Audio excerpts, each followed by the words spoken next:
হাদিস শরীফের মধ্যে এসেছে, আল মারউ মা মান আহাব্বা, যে যাকে ভালোবাসবে তার সাথে তার হাসর নাসর হবে। আমি যদি আজ আমার বঙ্গ জনপদের যুবকদেরকে জিজ্ঞাসা করি, তোমাদের ভালোবাসা কেন আর্জেন্টিনার ব্রাজিলের সাথে হবে? তোমার ভালোবাসা হবে মদিনাওয়ালার সাথে, তোমার ভালোবাসা হবে নবী মুহাম্মদ আরবি মুহাম্মদুর রাসূলুল্লাহ সাল্লাল্লাহু আলাইহি ওয়াসাল্লামের সাথে, যে রাসূলের ভালোবাসার জন্য সাহাবায়ে কেরাম উহুদের প্রান্তরে জিহাদ করেছেন, রক্ত ঝরিয়েছেন। যেই ভালোবাসা প্রকাশ করার জন্য সাহাবায়ে কেরাম উহুদের যুদ্ধে আল্লাহ রাসূলের সাথে জিহাদে শরীক হয়েছিলেন। সম্মানিত হাজিরিন, আজ আমার দেশের মুসলিম যুবকগুলো ইসলাম বিরোধী শক্তিগুলোর সাথে হাত মিলাচ্ছে, তাদেরকে ভালোবাসছে, তাদের সাথে সম্পর্ক করছে, তাদের স্টাইল, তাদের লাইফ স্টাইল তাদের কাছে ভালো লাগে কেন? এটা আমার মনের ভিতরে প্রশ্ন জেগেছে। আজ আমি মুসলমানের সন্তান, যেই সমস্ত দেশগুলো, যেই সমস্ত প্লেয়ারগুলো আমার মুসলিম ধর্মের সর্বশ্রেষ্ঠ কিতাব কোরআনকে পছন্দ করে না, কোরআনের বিরুদ্ধে সমালোচনা করে, আমার মুসলমান ধর্মের সর্বমহান পুরুষ, যিনি মানব জাতির কল্যাণকামী নবী মুহাম্মদ আরবি সাইয়্যিদিনা হাবিবিনা শফিঈনা মাওলানা মুহাম্মদ সাল্লাল্লাহু আলাইহি ওয়াসাল্লামকে নিয়ে সমালোচনা করে, কটূক্তি করে, রাসূলের শান মান ইজ্জত মর্যাদা বোঝে না, তাদেরকে নিয়ে সমালোচনা করে, আর সেই সমস্ত মুশরিকদের লাইফ স্টাইল গ্রহণ করেছে আমার দেশের কিছু নাদান নাখাস্তান বন্ড কিছু যুবক সন্তানেরা।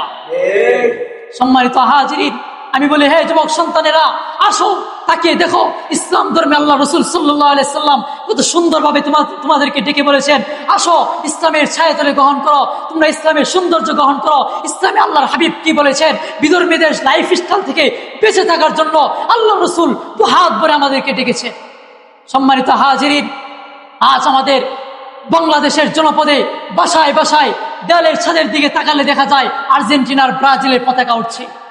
অথচ হায় আফসোস, কি দুঃখ লাগে, আমার দেশের জনপদে যেই দেশ স্বাধীন করতে গিয়ে আল্লামা শাহজালাল মুজাররেদ আমানী রহমাতুল্লাহ আলাইহি বাংলার জনপদে আগমন করেছিলেন, যে ইসলাম প্রতিষ্ঠা করার জন্য শাহপারান মুজাররেদ আমানী আগমন করেছিলেন, যে ইসলাম প্রতিষ্ঠা করার জন্য 2013 সালে 5 মে শাপলা চত্বরের ময়দানে আল্লামা শাহ আহমদ শফি রহমাতুল্লাহ আলাইহি 5 মে উলামা জনতাদেরকে নিয়ে, ইসলাম প্রেমিকদেরকে নিয়ে, ছাত্র তলাবাদেরকে নিয়ে শাপলা চত্বরের ময়দানে উপস্থিত হয়েছিলেন, যে ইসলামকে প্রতিষ্ঠা করার জন্য 24 জুলাই 24 অভ্যুত্থান হয়েছে। ছাত্র জনতা স্বৈরাচারীকে বাংলাদেশকে তাড়িয়ে আবার ইসলাম প্রতিষ্ঠা করার জন্য হাতে হাত রেখে কাঁধে কাঁধ মিলিয়ে মাঠে নেমেছে।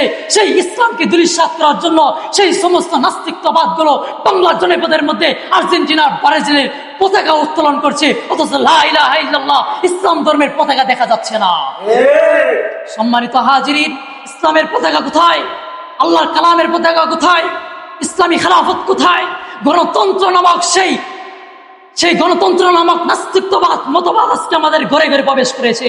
রব্বে মুহাম্মদ কি কসম, যেদিন এই দেশের প্রত্যেকটা জনপদ এই গণতন্ত্রের অভিশাপ বুঝতে পারবে, আল্লাহর কসম করে বলছি, মুহাম্মদ সাল্লাল্লাহু আলাইহি সাল্লামের রবের কসম করে বলছি, সেদিন এই গণতন্ত্র নামক মতবাদকে জারু পিটা করে বাংলাদেশকে তাড়িয়ে আবার ইসলামী খেলাফত প্রতিষ্ঠা করার জন্য মাঠে নামবে। সম্মানিত হাজিরিন, যেদিন এই দেশের জনপদ, এই জনপদের মুসলমানগুলো ইসলামের প্রকৃত মর্যাদা বুঝতে পারবে, সেই 1500 বছর আগে ইসলাম প্রতিষ্ঠা হয়েছিল, আল্লাহর কোরআনের খেলাফত প্রতিষ্ঠা হয়েছিল, সেই সময় কিভাবে এই দেশটা পরিচালিত হয়েছিল, কিভাবে এই পৃথিবীর ভিতরে শান্তি নেমে এসেছিল, শান্তির বাড়ি দ্বারা কিভাবে প্রতিষ্ঠিত হয়েছিল, সেই ইতিহাস যদি আপনি লক্ষ্য করেন দেখতে পারবেন যে সেই সময় আল্লাহর হাবিব মুহাম্মদ সাল্লাল্লাহু আলাইহি সাল্লাম যে ধর্ম প্রতিষ্ঠা করেছিলেন, ইসলামের যে খেলাফত প্রতিষ্ঠা করেছিলেন, সেই সময় প্রত্যেক ঘরে ঘরে চুরি, ডাকাতি, ছিনতাই, দস্যুতা, সমস্ত প্রকার জালিয়াতি, দুষ্কৃতি মুক্ত একটি রাষ্ট্র প্রতিষ্ঠা হয়েছিল।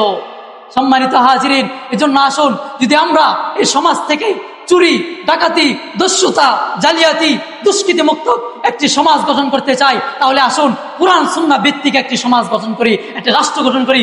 অবশ্যই আবারই সেই 1500 বছর আগের মতো, সোনালী যুগের মতো, খৈরুল কুরুনের মতো আবারই আমাদের এই সমাজ সুন্দর একটি সমাজে প্রতিষ্ঠিত হবে। 1500 বছর আগের সোনালী সমাজে প্রতিষ্ঠিত হবে ইনশাআল্লাহ।